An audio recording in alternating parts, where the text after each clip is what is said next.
Hello दोस्तों, आप सभी का स्वागत है डिजायर आईएएस में। और जैसे कि आप सब जानते हैं, हमने अभी तक टैक्सेशन तक बहुत इंपॉर्टेंट चैप्टर डिस्कस कर लिए हैं।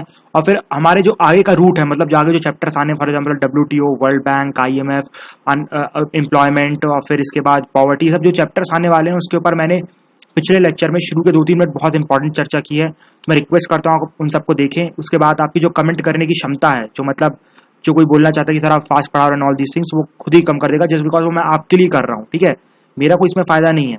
मेरा ऐसा नहीं कि मैं सिर्फ लेक्चर खत्म कंप्लीट कर दूं, मेरा पर्पस ये है कि आपका सिलेक्शन हो। ठीक है, तो मैंने उस लेक्चर में, पिछले लेक्चर में शुरू के 2-3 मिनट क्या चर्चा की वो जरूर आप सुनिएगा, जस्ट बिकॉज इससे आपका फायदा होगा, आपके मार्क्स बहुत बढ़ेंगे। वहां पर मैंने आपको बताया कि आप 30 से 40 मार्क्स की एज कैसे ले सकते हैं बाकी कॉम्पिटिटर के हिसाब से। ठीक है, तो जरूर सुनिएगा, मेरी रिक्वेस्ट है। ठीक है, फंडामेंटल रिक्वेस्ट है यहाँ से। फिर यहाँ पर देखो, आज के चैप्टर में हम क्या पढ़ेंगे, अमेरिकन रिसेशन और उसका क्या इंपैक्ट पड़ा वर्ल्ड में। अमेरिकन रिसेशन को सब प्राइम क्राइसिस भी बोलते हैं, हाउसिंग लोन क्राइसिस भी बोलते हैं, और ये 2008 में आई थी। ठीक है, तो चालू करते हैं अमेरिकन क्राइसिस या अमेरिकन रिसेशन भी बोलते हैं। ठीक है, तो सबसे पहले तो हमें यहाँ पर इसे रिसेशन भी बोलते हैं। ठीक है, तो हमें सबसे पहले तो रिसेशन वर्ड का मतलब पता होना चाहिए। ठीक है, रिसेशन वर्ड का मतलब क्या होता है, देखो रिसेशन का मतलब होता है कि आपकी अगर जीडीपी, अगर फॉर एग्जाम्पल किसी भी कंट्री की जीडीपी 2 से क्वार्टर से ज्यादा गिर रही है। ठीक है, फॉर एग्जाम्पल 2 से, that means for example let me show you the graph.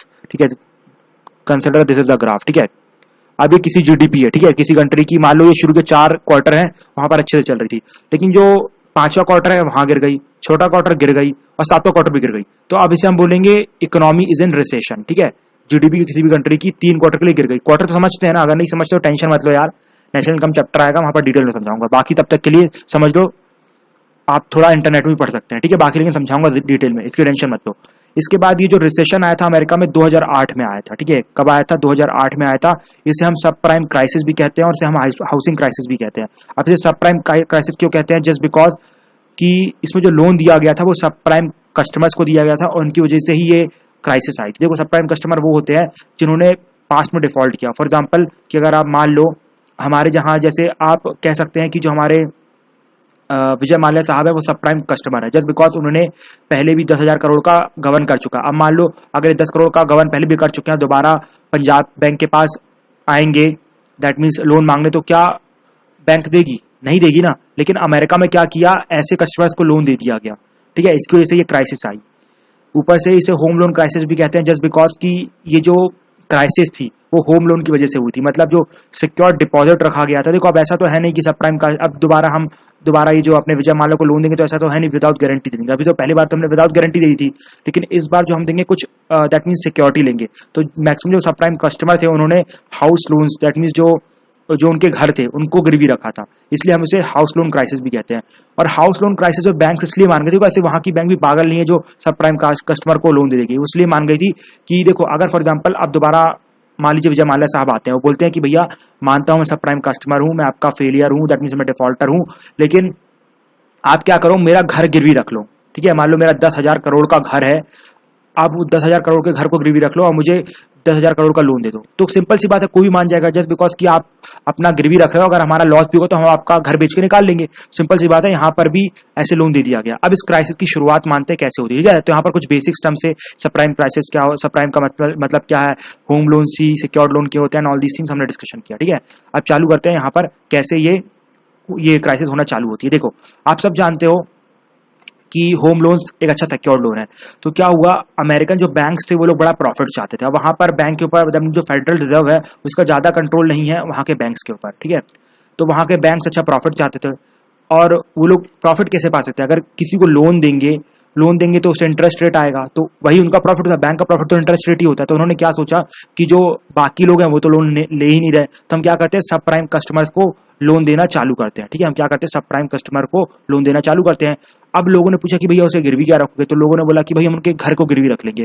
अब फिर लोगों ने क्या किया, सब प्राइम कस्टमर से लोन देना चालू किया, उनका घर गिरवी रखना चालू कर दिया। उन्हें यह था कि अगर ये लोग डिफॉल्ट भी कर गए तो उनका घर तो है, बेच के निकाल लेंगे। लेकिन क्या हुआ कि वो लोग बहुत ज्यादा लोन दे गए, बहुत ज्यादा लोन देते गए। ठीक है, मतलब लोन बहुत ज्यादा एक्सटेंड हो गए, इतने ज्यादा लोन एक्सटेंड हो गए कि वहां पर मतलब जो हमारे जो सबप्राइम कस्टमर थे अब इतने ओवरबर्डन हो गए कि वो लोग किसी भी तरीके से, मतलब दैट मींस लोन को चुका ही नहीं पा रहे थे। फिर ऊपर से एक और बीच में चीज की गई इन बैंक्स के द्वारा, जैसे मान लो उन्होंने लोन के ऊपर लोन दे दिया। ठीक है, क्या किया, जैसे एक सब प्राइम कस्टमर था, उसे उन्हें उन्होंने उसे मतलब मान लो आप उसके घर पे 10 रुपए का लोन दिया, ठीक है, ये तो ठीक था। अब उन्होंने दोबारा उसी घर पे 20 रुपए का लोन दे दिया, ये तो गलत हुआ ना, ठीक है, उसे बोलते हैं मॉर्टेज लोन्स, ठीक है, मतलब इस टाइप के लोन्स भी देना चालू कर दिया। अब सोचिए, अब इनके पास 10 रुपए का लोन है, 20 रुपए का लोन है, समझ सकते हैं, जितनी इनकी औकात नहीं थी उससे ऊपर का इन्होंने लोन ले लिया। सिंपल सी बात है, डिफॉल्ट तो कर ही जाएंगे, तो लोग डिफॉल्ट कर गए, सिंपल सी बात है, डिफॉल्ट कर गए। अब आप सब जानते हैं बैंक ने पहले सोच के रखा था ये लोग डिफॉल्ट करेंगे तो हम इनका घर बेच देंगे। अब बैंक क्या किए कि घर लेके घर बेचना चालू किए, लेकिन इतने सारे घर बिकने लगी। याद करिए एप्पल वाला एग्जांपल, याद है मैंने आपको बताया था कि अगर बहुत ज्यादा चीजें हो जाती तो उसकी वैल्यू कम हो जाती। इन द सेम वे ऊपर से अमेरिका में ना, सबसे बड़ी बात बताता हूँ, लोगों को घर की कमी नहीं है, मतलब एटलीस्ट वहां के पुअर के पास भी ढंग का घर होता है, ऊपर से किसी को जरूरत ही नहीं थी। तो एकदम से क्या हुआ कि आपने देखा कि यहाँ पर बैंक्स ने तो अपना पूरा पैसा इनको लोन में दे दिया था, ठीक है। अब लोग सोचे थे जो लोग घर है, घर को बेच के पैसा निकाल लेंगे, अब घर कोई खरीदने को राजी नहीं था। जो घर उन्होंने सोचा था 10 रुपए का था, वो घर मुश्किल से 5 से 6 रुपए में बिक रहा था, जहां 4 रुपए का हर बैंक को लॉस होने लगा। मतलब एक तरीके से हर बैंक को लॉस होने लगा। जब हर बैंक को लॉस होना चालू हो गया तो अब बैंक ने बाकी लोगों को लोन भी देना बंद कर दिया, जैसे आप सब जानते हैं, जब अब बैंक के पास पैसे ही नहीं लोन देने को, तो बैंक कहां से पैसा देगा। तो उससे क्या हुआ, जब जो फैक्ट्रीज थी, ठीक है, फैक्ट्रीज थी, अब उनको लोन नहीं मिलेगा तो वो लोग इन्वेस्टमेंट कैसे करेंगे, इन्वेस्टमेंट नहीं करेंगे तो प्रोडक्शन कैसे बढ़ाएंगे। देखो ये जो जितनी भी फैक्ट्री चलती है लोन पे ही चलती है, अगर इनको जब लोन नहीं दोगे तो लोग प्रोडक्शन नहीं कर पाएंगे। जब ये लोग प्रोडक्शन नहीं कर पा रहे थे तो जीडीपी नहीं बढ़ रही थी, ठीक है, मैंने आपको इन्फ्लेशन बताया था कैसे सब रिलेटेड है, ठीक है। तो जीडीपी यहाँ पर नहीं बढ़ पा रही थी। जब जीडीपी नहीं बढ़ पाई थी, ऑटोमेटिकली जो अमेरिकन की जो इकोनॉमी थी धीरे धीरे फॉल करती गई, लगातार 3 क्वार्टर में फॉल करती गई, इसी को हम बोलते हैं अमेरिकन रिसेशन।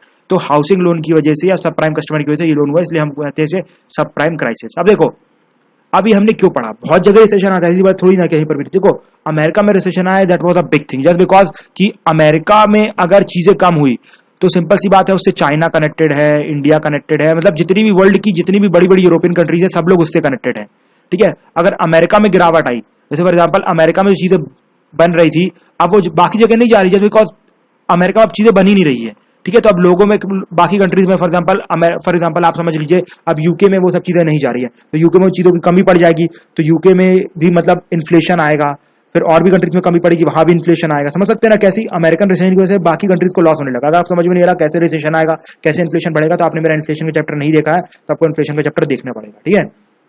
तो इस तरीके से बाकी कंट्रीज को लॉस होना चालू हो जाएगा। इसलिए हम एक तरीके से कह सकते हैं कि ये पूरे मतलब दैट मींस अमेरिका में रिसेशन नहीं था, वो एक तरीके से पूरे वर्ल्ड में रिसेशन था, क्योंकि उस टाइम पे पूरी जो इकोनॉमी थी सारे एक वर्ल्ड की वो गिरना चालू हो गई थी। लेकिन उस टाइम पे सिर्फ एक ही इकोनॉमी ग्रो कर रही थी, वो कौन थी, इंडियन इकोनॉमी। जहां पर सब लोग गिर जाते हैं वहां पर सिर्फ इंडिया उठा रहता है। उस टाइम पे सोचिए जहां पर वर्ल्ड इकोनॉमी जितनी भी इकोनॉमीज थी वो 3-4% पे ग्रोथ कर रही थी, हम उस टाइम पे 9% पे ग्रोथ कर रहे थे, 10% पे ग्रोथ कर रहे थे।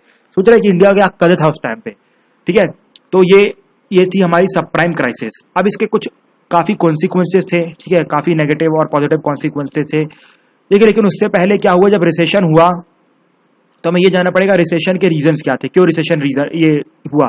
तो आप समझ गए कि पहला रीजन तो सब प्राइम कस्टमर था, हाउसिंग लोन्स था, बैंक्स की गलती थी एंड ऑल दीज थिंग्स, ये सब रीजन थे, ठीक है, सब प्राइम कस्टमर। लेकिन एक और गलती थी क्रेडिट रेटिंग एजेंसीज की, ठीक है, जिसपे इंडिया लगातार इल्जाम लगाता रहता है, और इंडिया का ये इल्जाम ना यहाँ पर फिक्स हो गया, मतलब यहाँ पर इंडिया का इल्जाम फिक्स हो गया कि हाँ क्रेडिट रेटिंग एजेंसीज गलत है। इंडिया बोलता है कि क्रेडिट रेटिंग एजेंसीज जानबूझ के इंडिया को क्या करती हैं, अच्छी रेटिंग्स नहीं देती है, ठीक है, और जो बाकी कंपनीज है जिनकी अच्छी क्रेडिबिलिटी नहीं उन्हें रेटिंग देती। फॉर एग्जांपल सबसे पहला जो बैंक फेल हुआ था उसका नाम था लेमन ब्रदर बैंक, ठीक है, लेमन ब्रदर बैंक। इसके बारे में गौरव अग्रवाल सर ने भी चर्चा की थी अपने लेक्चर में, ठीक है। गौरव अग्रवाल सर आप सब जानते हैं 2013 यूपीएससी टॉपर है, उन्होंने बताया था जब ये क्राइसिस आई थी 2018 में, उस टाइम पे जो गौरव अग्रवाल सर थे वो यही लेमन बैंक में ही काम कर रहे थे, if I remember correctly, sorry if I am wrong, ठीक है, जितना मुझे याद है कि वो वहीं पर काम कर रहे थे, ठीक है। तो उन्होंने दैट मीन्स लेमन बैंक की जो टाइम पे रेटिंग थी ना, समझ लीजिए AAA+ थी, AAA+ थी, मतलब ये है कि वो बैंक कभी नहीं डूब सकता। लेकिन जो क्रेडिट रेटिंग एजेंसी मतलब मूडी जैसी क्रेडिट रेटिंग एजेंसी ने इन लोग को AAA दे के रखा था, ठीक है, AAA दे के रखा था, तो सिंपल सी बात है इनको डूबना नहीं था। अभी क्यों डूब गई, जस्ट बिकॉज उन्होंने गलत रेटिंग दी थी, वो जानती थी कि ये डूब रही है, लेकिन उनका खुद का बैंक था, सब मूडी उडी कहाँ की ये सब एजेंसी, सब अमेरिकन है, उन्होंने खुद की कंट्री को अच्छी रेटिंग दी थी। वो तो गलत है ना भैया, आपकी डूबने वाली थी आपने सही नहीं दिखाया, तो इंडिया सही बोल रहा था, आप गलत थी, ठीक है। तो ये इंडिया ने यहाँ पर प्रूव भी कर दिया। ऊपर से जैसे ही रिसेशन आया तो जो अमेरिकन गवर्नमेंट थी उसने फिस्कल एक्टिविज्म चालू कर दिया। देखो फिस्कल एक्टिविज्म में क्या रहता है कि मैंने आपको याद है बताया था किसी चैप्टर में, अगर आपको याद आ रहा होगा तो, जी हाँ मैंने वहीं पर बताया था। अब वो आपका है दैट मीन्स थिंग कि आप बताएं कि मैंने बताया था फिस्कल सिस्टम में, ठीक है। फिजिकल सिस्टम में मैंने बताया था फिजिकल एक्टिविज्म क्या होता है, तो दोबारा मैं एक्सप्लेन नहीं करूंगा। तो अमेरिकन गवर्नमेंट ने क्या किया, फिजिकल एक्टिविज्म चालू किया। फिजिकल एक्टिविज्म के दौरान उसने क्या किया, जितने भी इनडायरेक्ट टैक्सेस थे, डायरेक्ट टैक्सेस उसे कम कर दिया, क्योंकि अगर टैक्सेस कम होंगे तो लोग डिमांड करना चालू करेंगे, डिमांड करेंगे तो फैक्ट्री दोबारा प्रोडक्शन चालू कर देंगे, प्रोडक्शन चालू की दोबारा जीडीपी बढ़ने लगेगी। ऊपर से जितने भी बैंक्स थे उन्होंने, मतलब बैंक्स को गवर्नमेंट ऑफ अमेरिका ने अप्रोक्सीमेटली 3 ट्रिलियन डॉलर की मदद दी, ठीक है, जिससे कि दोबारा उनके पास पैसा आ जाए और वो लोगों को लोन देना चालू कर दे, जिससे कि दोबारा प्रोडक्शन बढ़ना चालू हो जाए, कंजम्पशन बढ़ना चालू हो जाए। अगर आपको ये सीरीज, ये कनेक्शन समझ में नहीं आया तो आई think you have not seen my inflation lecture, तो जरूर से जाके देखिए, उसके बाद ही आपको समझ में आएगा, ठीक है। So this was all about American recession की कैसे अमेरिका की गवर्नमेंट ने दोबारा रिसेशन को, जो रिसेशन हो रहा था उसको दोबारा ठीक किया, ठीक है। लेकिन अगर मान लीजिए अमेरिका की जगह मान लीजिए इंडियन गवर्नमेंट होती, तो उसे अगर ये अपने बैंक्स को लोन देना पड़ता तो उसके लिए उसे कर्जा लेना पड़ता। अगर वो कर्जा नहीं चुका पाती हमारी गवर्नमेंट ऑफ इंडिया, ठीक है, मैं एग्जांपल बता रहा हूँ, अगर गवर्नमेंट ऑफ इंडिया से कुछ रिसेशन आता और गवर्नमेंट ऑफ इंडिया को ये सब कर्जा चुकाना पड़ता तो उस टाइम पे क्या होता, उस टाइम पे सिंपल सी चीज ये होती कि गवर्नमेंट ऑफ इंडिया को बोरो करना पड़ता, तो गवर्नमेंट ऑफ इंडिया को भी अपना लोन वापस करना पड़ता। अगर गवर्नमेंट ऑफ इंडिया वैसा लोन वापस नहीं कर पाती जो बोरो किया है, उसे हम बोलते हैं कि गवर्नमेंट इज अंडर डेब्ट ट्रैप और सॉवरेन, दैट मीन सॉवरेन, एक सेकंड वेट करिए, हाँ, सॉवरेन बॉन्ड क्राइसिस भी बोलते हैं, ठीक है, मतलब सॉवरेन डेब्ट क्राइसिस भी बोलते हैं। क्या बोलते हैं, सॉवरेन डेब्ट क्राइसिस, मतलब ये कि दोबारा गवर्नमेंट ऑफ इंडिया में बीओपी क्राइसिस आ गई है, हमारी जो इकोनॉमी है वो फेल कर गई है, ठीक है। अगर ऐसी कंडीशन हो जाती तो अब क्या करती, जो हमारी गवर्नमेंट ऑफ इंडिया बैंक्स को सपोर्ट दे रही थी वो क्या करती, सपोर्ट खींच लेती। जब वो सपोर्ट खींच लेती तो बैंक्स के पास पैसा नहीं रहता, तो दोबारा बैंक्स किसको, फैक्ट्रीज को पैसा नहीं दे पाते, फैक्ट्रीज को पैसा नहीं दे पाते तो प्रोडक्शन नहीं होता, प्रोडक्शन नहीं होता तो दोबारा रिसेशन आ जाता। तो उस रिसेशन को हम बोलते हैं डबल डिप्रेसेशन, मतलब कि गवर्नमेंट ऑफ इंडिया, मैं एग्जांपल बता रहा हूँ, ठीक है, जैसे अमेरिका में जो सक्सेसफुल था, अमेरिका में डबल डिप्रेसेशन नहीं आया, मतलब वहां की गवर्नमेंट ने फिजिकल एक्टिविज्म किया, 3 ट्रिलियन डॉलर बैंक्स को दिए तो वहां इकोनॉमी रिवाइव कर गई। फॉर एग्जाम्पल अगर इंडिया में ऐसा होता, मैं एग्जाम्पल बता रहा हूँ, जरूरी नहीं ऐसा होगा, फॉर एग्जाम्पल इंडिया में ऐसा होता तो इंडिया अपने बैंक्स को कैसे लोन देती, बाहर से बोरो करती तो उसे भी मतलब अपना इंटरेस्ट पेमेंट देना ही पड़ता। अगर वो गवर्नमेंट ऑफ इंडिया डिफॉल्ट कर जाती तो उसे हम बोलते हैं सॉवरेन डेब्ट क्राइसिस, ठीक है। अगर वैसा क्राइसिस हो जाती तो गवर्नमेंट ऑफ इंडिया सोचती नहीं यार हम बैंक्स को लोन नहीं दे पाएंगे, तो बैंक्स को जो लोन दिया होता तो गवर्नमेंट ऑफ इंडिया वापस खींच लेती। तो उससे क्या होता कि अब बैंक्स के पास पैसा नहीं बचता, बैंक्स के पास पैसा नहीं बचता तो वो लोग बैंक आगे लोन नहीं दे पाते, लोन नहीं दे पाते तो आगे प्रोडक्शन नहीं होता, कंजम्पशन नहीं होता, कंजम्पशन नहीं होता तो ऑटोमेटिक दोबारा रिसेशन आ जाता, दोबारा जीडीपी गिरना चालू हो जाती, दोबारा जीडीपी गिरना चालू होती तो हम बोलते हैं डबल डिप्रेसेशन। अगर आपको सीरीज समझ में नहीं है तो अपने इन्फ्लेशन चैप्टर नहीं देखा, जरूर देखिए, आपको जरूर समझ में आएगी, ठीक है। तो नो वन विल कमेंट किसे समझ में नहीं आ रहा है, फाइन। फिर इसके बाद इसके क्या इंपैक्ट हुए वो देख लेते हैं। देखो सबसे बड़ा इंपैक्ट तो ये हुआ कि जितनी भी इकोनॉमीज थी, फॉर एग्जांपल सबसे ज्यादा अमेरिका पे कौन डिपेंड था, यूरोप पे डिपेंड था, तो वहां पर जितना था इन्फ्लेशन आ गया और वहां पर एक अलग से यूरोजोन क्राइसिस आ गई, जिसके बारे में हम नेक्स्ट लेक्चर में डिस्कस करेंगे। और यूरोजोन क्राइसिस की वजह से ही ब्रेक्जिट हुआ, ठीक है, मैं बताऊंगा कैसे ब्रेक्जिट हुआ यूरोजोन क्राइसिस की वजह से। सबसे बड़ा फैक्टर तो ये था। ऊपर से एक्सपोर्ट बहुत इंपैक्ट हुआ, मतलब जगह जगह इन्फ्लेशन आ गया, मंदी छाने लगी, मार्केट गिरना चालू हो गया, एंड ऑल दिस कंडीशन आ गई, मैं आपको पहले बता चुका हूं। और सबसे कम इंपैक्ट हुआ हमारे इंडिया पे, ठीक है, सबसे कम इंपैक्ट अमेरिकन रिसेशन का इंडिया पे, अप्रोक्सीमेटली 9% के आसपास हमारी इंडियन इकोनॉमी ग्रो कर रही थी। उसका रीजन ये है कि हमारा जो मार्केट है, ठीक है, हमारा जो मार्केट है वो अमेरिका पे डिपेंड नहीं करता, हमारा जो मार्केट है वो डोमेस्टिकली है। मतलब कि अगर मान लो अमेरिका, देखो अगर मान लो अमेरिका में रिसेशन आएगा तो अमेरिका क्या करेगा, बाहर की कंट्रीज से चीजें लेना बंद कर देगा। क्यों चीजें लेना बंद कर देगा, अगर अमेरिका बाहर से चीजें लेता गया तो उसका जो डोमेस्टिक मार्केट है वो इंपैक्ट हो जाएगा, क्योंकि अभी जो बाहर से चीजें आएंगी सस्ती आएंगी, लेकिन उसके यहाँ रिसेशन आए इसलिए चीजें महंगी हो जाएंगी। सब जानते हैं ना, रिसेशन में चीजें महंगी हो जाती है, इन्फ्लेशन हो जाता है। अगर बाहर से मान लो चाइना सस्ते में माल भेज रहा है, तो अगर सस्ते में माल भेजेगा तो बाकी लोग सस्ता माल खरीदेंगे, तो उससे जो उनकी जो डोमेस्टिक इंडस्ट्री है वो कोलैप्स कर जाएगी। तो अमेरिका ये नहीं चाहेगा, ठीक है। तो उसी वे में हम बाकी जो कंट्रीज थी, फॉर एग्जाम्पल चाइना, यूरोप, जितनी भी ये सब जो यूरोप की जितनी भी कंट्रीज थी वो सब मतलब ऐसे ही करती थी, अमेरिका में अपना माल भेजा करती थी। अमेरिका ने सबका माल लेना बंद कर दिया तो वहां पर भी रिसेशन आ गया, ठीक है, वहां पर भी प्रोडक्शन कम हो गया।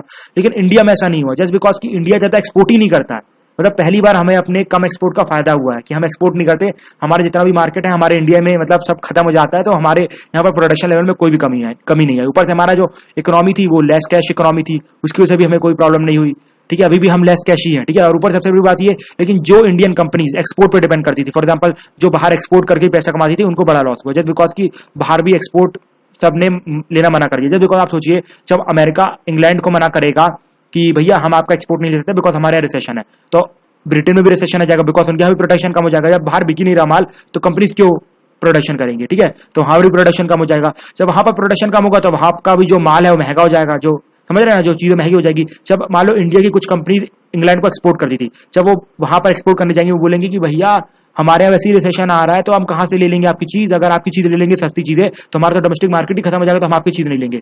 तो जो जो इंडिया में एक्सपोर्ट कंपनीज थी उनको लॉस हुआ, जस्ट बिकॉज कि उनका भी प्रोडक्शन नहीं हो पाया, बिकॉज उनका भी माल बाहर बिकना बंद हो गया। ठीक है, समझ गए। This was that means American crisis, और उसके जो भी इम्पैक्ट हुए पूरे वर्ल्ड लेवल में और इंडिया में। ठीक है, I think you have understood each and everything. One more thing I would like to explain you that कि अगर आपको इसमें कुछ भी चीजें समझ नहीं आई तो आपने इन्फ्लेशन नहीं पढ़ा। देखिए, मैं दोबारा इन्फ्लेशन मतलब दोबारा समझाने बैठ गया ना, मुझे यहाँ पर 30-40 मिनट का लेक्चर देना पड़ जाएगा। मैं नहीं चाहता कि इतने लंबे लेक्चर एक्सटेंड करूं और आपका टाइम वेस्ट हो। इससे अच्छा आप दोबारा इन्फ्लेशन देख लो और यहाँ पर चीजें समझो। इसलिए नो वन विल कमेंट कि इसे समझ में नहीं आया। ठीक है, एंड आई विश कि मैंने बहुत अच्छे समझाया। जिन्होंने मेरे पिछले लेक्चर देखे ना, बहुत आराम से समझ में आया होगा। ठीक है, so till that time thank you, have a nice day. We will meet in lecture number 3, जिसमें हम क्या डिस्कस करेंगे, हम डिस्कस करेंगे eurozone crisis and Brexit, and that will be the end of foreign trade and investment. Till that time keep supporting us, keep helping us, keep contributing us.